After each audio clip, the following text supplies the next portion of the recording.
Hello children, welcome back to my educational channel English World. If you are new to my channel, kindly like, subscribe, share and hit the bell icon to get the regular updates of useful videos which I'll upload. In this video, we will learn how to convert direct into indirect speech in case of imperative sentences. मेरे last video में हमने पढ़ा था direct से indirect कैसे किया जाता है in case of assertive sentences. तो अगर आपने मेरा पार्ट 1 का वीडियो नहीं देखा है तो मैंने डिस्क्रिप्शन बॉक्स में उसका लिंक दिया है, वो देख लीजिए। उसके बाद अगर आप ये वीडियो देखोगे तो you will be very much clear with this topic.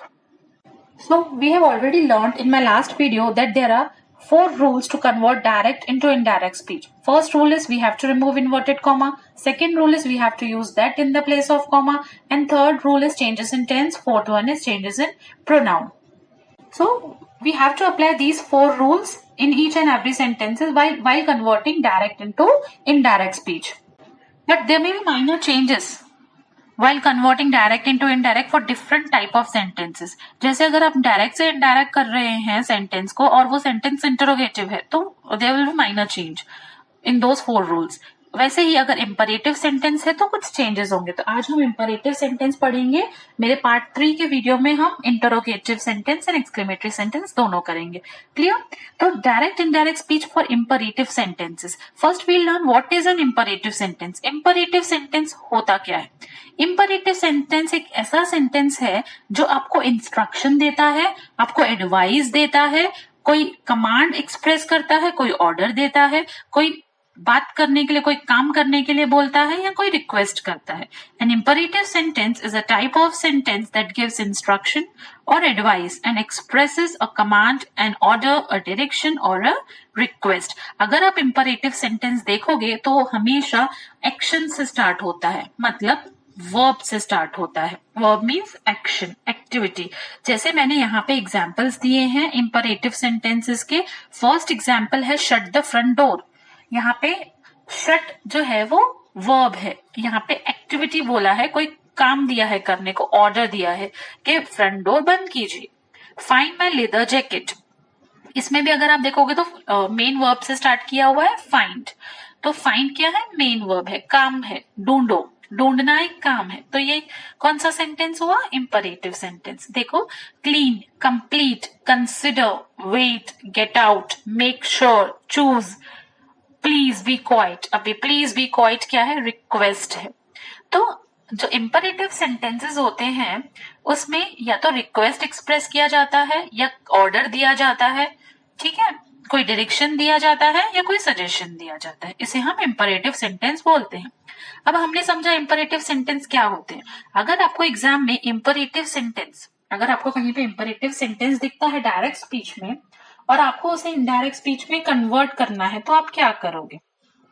एक सिंपल सेंटेंस में मैंने आपको बोला था कि we have to use that in the place of comma. जहां पे हमें सेड के बाद, SAID सेड के बाद कॉमा दिखेगा, कॉमा को हटा के हमें इनडायरेक्ट स्पीच में दैट डालना है। वैसे ही यहाँ पे दैट नहीं डालना है, हमें एक माइनर चेंज है। क्या चेंज है वो? दैट ना डाल के हमें कॉमा की जगह पे टू डालना है। Use to, TO2 in the place of comma instead of that. अगर आप देखोगे मेरे फर्स्ट एग्जाम्पल में शी सेड कॉमा दिया है, तो मैंने यहाँ पे सेड के बाद कॉमा दिया है और नीचे मैंने दैट नहीं डाला है आंसर में। इनडायरेक्ट स्पीच में TO2 लिखा हुआ है, ठीक है। ये फर्स्ट चेंज है इंपरेटिव सेंटेंस के केस में। Second changes, use reported verbs. हम लोग असर्टिव सेंटेंस में we were using reported verb like said. Question में सेड था तो हम आंसर में भी सेड लिख रहे थे, बट यहाँ पे अगर क्वेश्चन में रिक्वेस्ट किया गया है तो हमें रिपोर्टेड वर्ब लिखना है, रिक्वेस्टेड। ऑर्डर किया गया है तो we can write ordered as well as commanded, कुछ भी लिख सकते हैं दोनों में से, इधर ऑर्डर्ड और कमांडेड, ओके।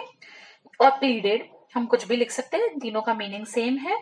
नीचे देखो आप डायरेक्ट स्पीच में first rule we have applied, we have removed inverted commas. Second rule we have used to in the place of comma instead of that.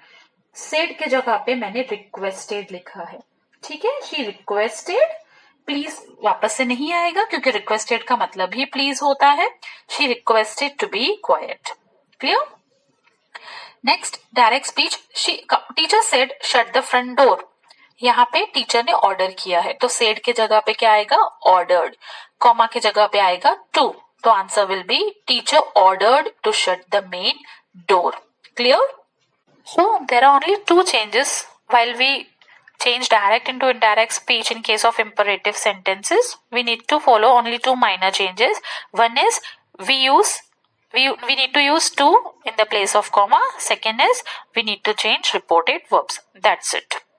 We'll see two more examples. First one is teacher said complete these by tomorrow. Here teacher is ordering something, so in the place of said we'll use reported. Ordered. Teacher ordered to complete those by the next day. Okay, these का convert हो जाएगा those, tomorrow का next day. ये भी मैंने आपको last lecture में बताया था, डायरेक्ट लास्ट वीडियो में बताया था. डायरेक्ट स्पीच में दिया है next example, my friend said be there at 5. यहाँ पे आपको क्लियरली मेंशन नहीं किया है कि रिक्वेस्ट किया है कि ऑर्डर किया है, तो आप सेंटेंस देख के you can identify, you can जज कि यहाँ पे ऑर्डर किया होगा. My friend ordered to be there at 5. Okay, that's it for this video.